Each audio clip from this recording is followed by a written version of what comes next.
Okay, everybody, Why? let's get started. Thank you all. Ow. The first thing that we're going to do is ask the question, what is a system? There's a course in systems. So what's a system?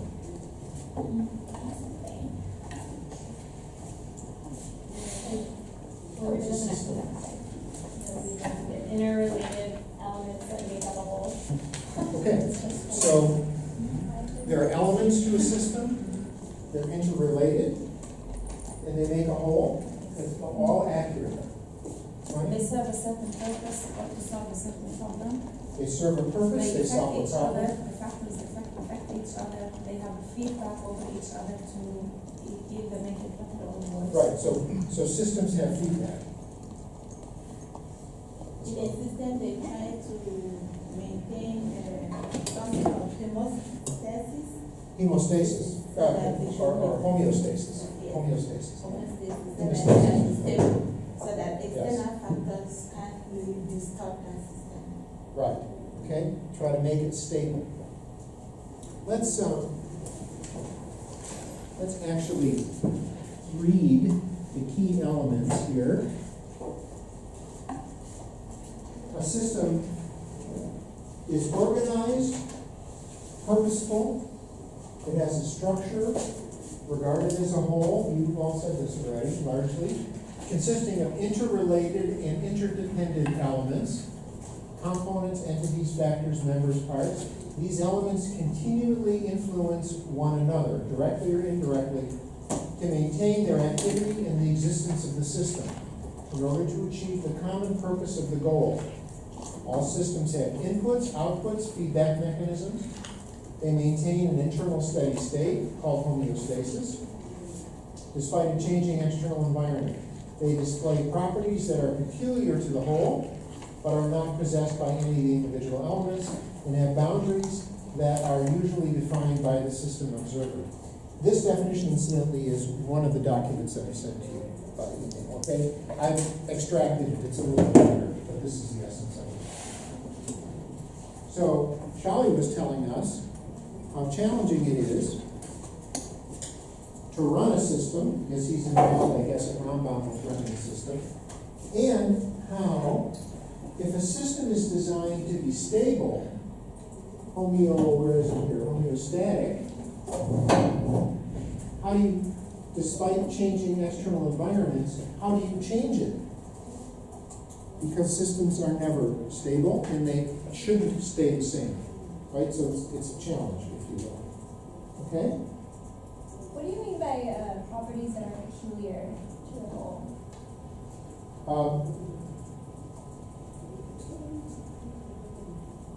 I think what they mean is that a system is a specific enterprise that are unique to that enterprise. So, Intel is a system. It's a company, but it's a system. ExxonMobil is a system. It's peculiar. It's got its own peculiarities, its own uniqueness. There's only one boss. Okay? That's good enough for now. Okay. Sorry. My understanding of that actually related it to more than genetics, where a system, so parts of the system have parts of the genetic code that can be attributed to the whole. So Okay. so different parts could be different, but they share one common trait, which can also be found in the whole. Okay. I think that's a very reasonable. Yeah. Who's this definition from?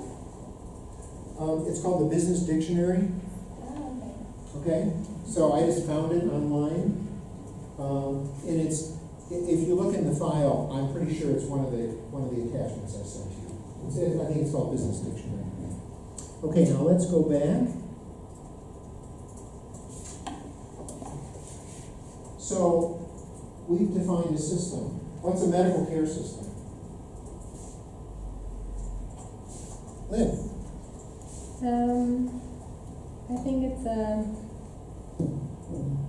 medical care system is mostly in a country, right? And has also different elements Mostly it's very complex, it's not stable, but the different elements influence each other. And the goal of it is obviously to provide health care to the people. Now, you'll notice I'm differentiating a medical care system from a health system. So first, let's define a medical care system. Right? It's institutions, personnel, financial resources, the purpose of the whole, and interconnected in order to maintain the health of the population. Okay, now you're defining a health system, Yeah, that's what I was gonna say too. right? So we'll get back to that. Yes, that is a health system. What's a medical care system? Is it more about the supply? Is it more about the supply? Supplies, no. But even the medical care system, like the primary, secondary, and tertiary. For the healthcare people? Okay, I went to medical school. You went to medical school. You went to nursing school. Okay, we'll get to midwives in a minute. You're different. Okay. What kind of people were you taught to take care of? Who are, what's a patient? What's the word patient mean? Greek from sufferer. Sick people. Medical care system is designed to take care of sick people. That's different. Oh, okay, I see. Pregnancy, this is one of the problems with obstetrics, is pregnancy has historically been treated as a medical illness. Exactly. It isn't, it's a health condition. That's actually the basic reason or idea why in countries like Switzerland it's not first nurses and then midwives, it's like for itself profession, because they don't want to have to primary focus on something sick, but they Right. want to have it on the healthy pregnant woman.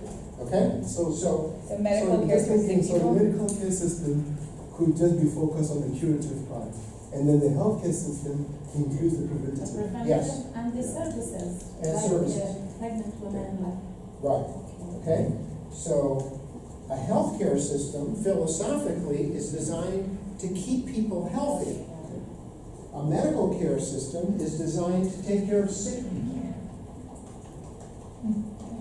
So when I went to medical school, there was very little interest or effort involved in preventive medicine, public health, or anything other than disease that already existed. And if you go to the Technion Medical School today, you're going to be taught the same thing. It's all about treating disease, diagnosing and treating disease. And very little energy or interest is involved in preventing disease or taking care of populations. Now, one of the big challenges that's occurring everywhere now in looking at health systems is the recognition that if you can prevent disease or identify it early, you can stop disease from progressing. So you keep people out of the medical care system by having a good health care system. The medical school is considered part of the healthcare system and not the medical care system, if any. Well, what I'm saying is a medical school should be considered part of the healthcare system, but it acts like it's part of the medical care system. Okay, I have taught medical students public health, and they are not interested. They say, when do we get to the biochemistry? Right? Okay? Right? I've given lectures in Croatia on this. They're not interested there either, okay? Anyway, nowhere, because they've gone into medicine to take care of sick people. Okay. Now, we're going to change over into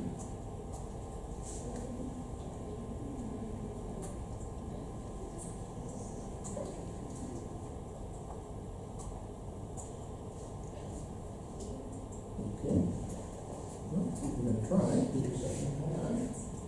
We're going to talk about the politics of healthcare. Okay. This is going to be off a little bit, but that's all right. We're going to talk about political principles, issues, a little bit of the process of policy implementation, and we're going to talk a little bit about an example in the United States about dealing with the population of people who have no health insurance.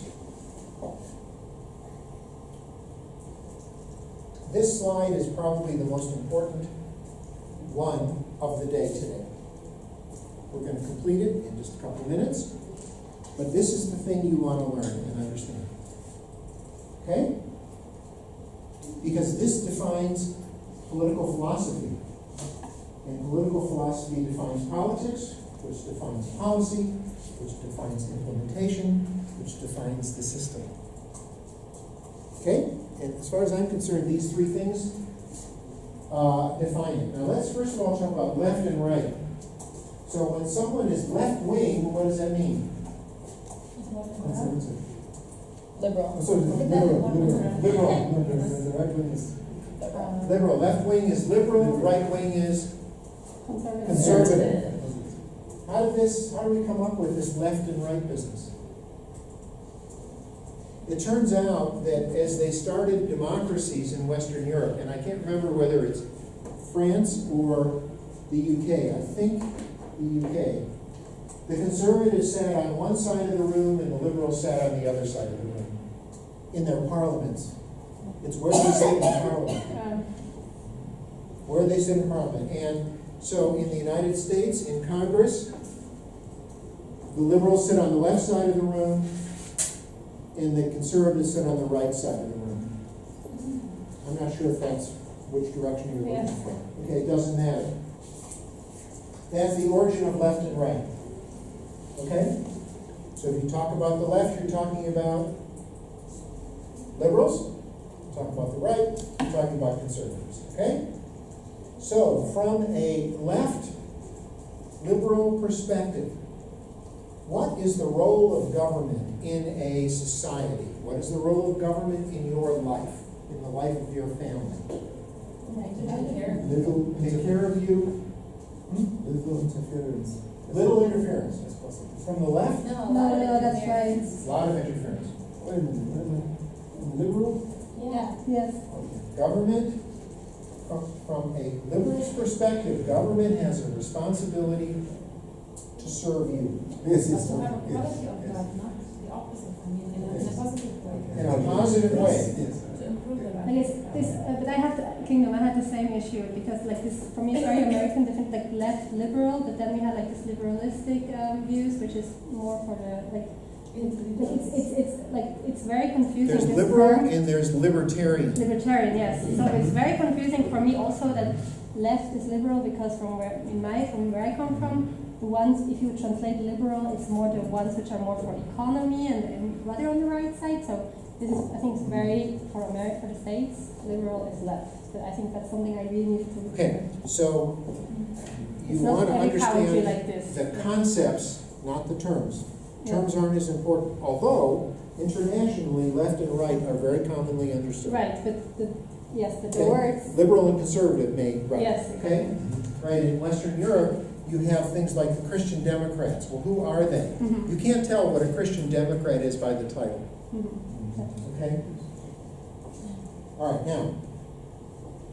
So, the role of government. If you are looking from a liberal perspective, government should play an active role in everything in your life.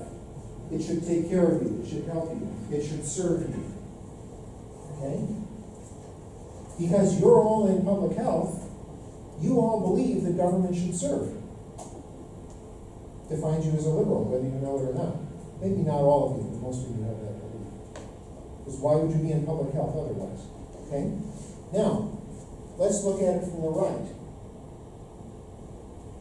From the right, from conservatives, traditionalists, whatever we're going to say, okay? What's the role of government? No, the government states' rights. Regulatory, Hmm? regulation, Regulation. So you need some kind of regulation. Fairness. Okay? People from the right still want a society that's fair. But otherwise, they don't want government interfering. And the basic belief from the right is that government interferes. Okay? And you don't want government to interfere. So, understanding the role of government philosophically is dramatically different on the two sides. Now, you have people in the middle, and we'll talk about them in a minute. But we're taking the extremes right now. Most extreme examples of liberal philosophy are, what kind of political philosophies? Socialism. Even further to the left than socialism is communism. And all the way to the right is Donald Trump and fascism. Fascism. Fascism. F-A-S-C-H-I-S-I-S-M. Fascism. Green considered extreme left? Green would be considered extreme left. Okay. What is the philosophy of individual responsibility from a left political philosophy, a liberal political philosophy? Individuals' responsibility for themselves. They're responsible, but people have different opportunities and people have different barriers in the way, so that the government should make sure there's equity and that everyone has an equal opportunity.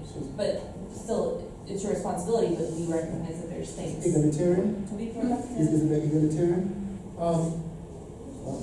No, not quite. Okay, Irma's, I'm going to agree with Irma. From the left, you only have so much responsibility for yourself. Society is responsible for you. Okay. Okay, so let's take a vaccine program. If you are philosophically from the left, who should run the vaccine? How should people get vaccinated? Through the government. Everyone should get vaccinated. Let's go very far to the left. What if you don't want your kid to get vaccinated?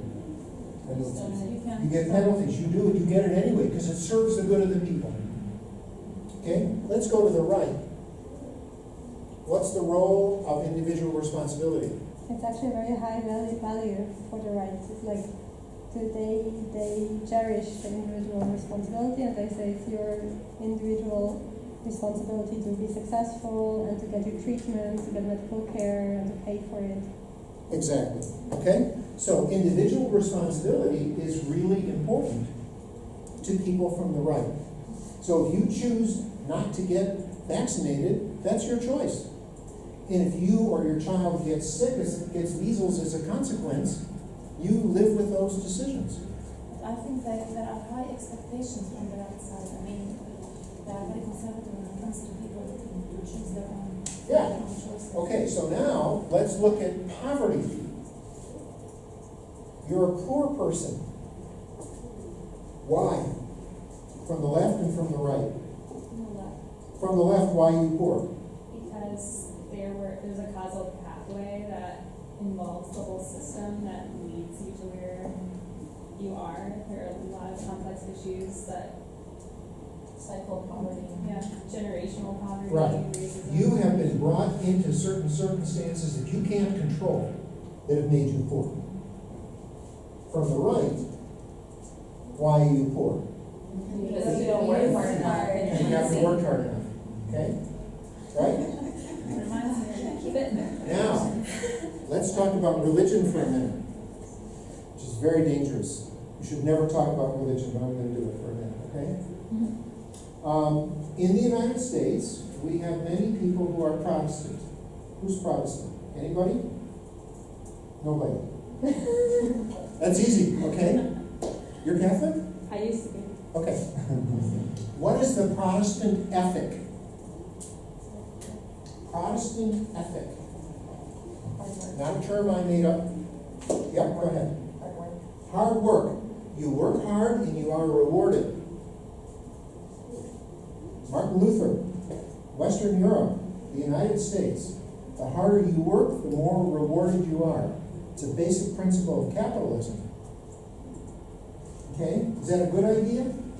Well, capitalism has been very successful. Communism has failed. The harder you work, the better you are. That's good, I think. But the consequence of the Protestant ethic has also been, what does that mean about poor people?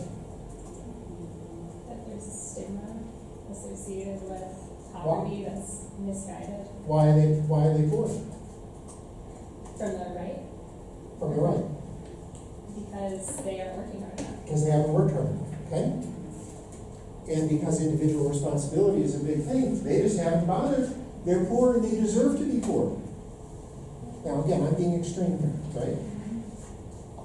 Okay, these principles determine how cultures work, political systems work, and the healthcare system works, okay? Now, let's talk about taxation. From the left, what do you believe about taxes? Rather high taxes, like they think taxes are meaningful and it's a way that the government has money, so it gives them government means to do all to take care of the society, what they left. Exactly, okay? So, from the left, you need high taxes in order to take care of people because the government plays a big role. Government needs money to provide the services. If you are from the right, what do you think about taxes? What do you say, theft? Yeah, taxation is the. Right? That the government is stealing money from you, and that you would do better if you had that money, you would spend it and it would be good for the economy. Okay? Right? So Ronald Reagan in the United States trickle down. Okay? So, the belief then is that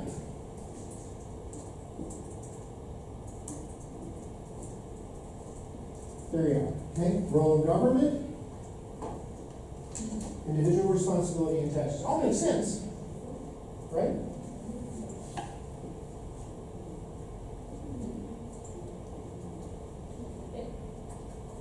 I'm sorry. I guess how I see conservatism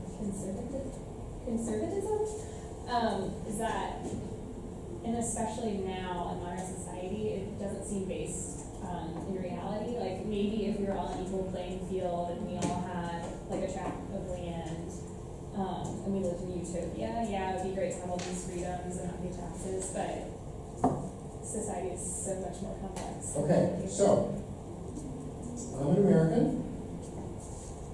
On November 11th, 2016, the American people voted. They may have been falsely, was it the 11th? 7th, maybe? 8th, okay? I think. Okay.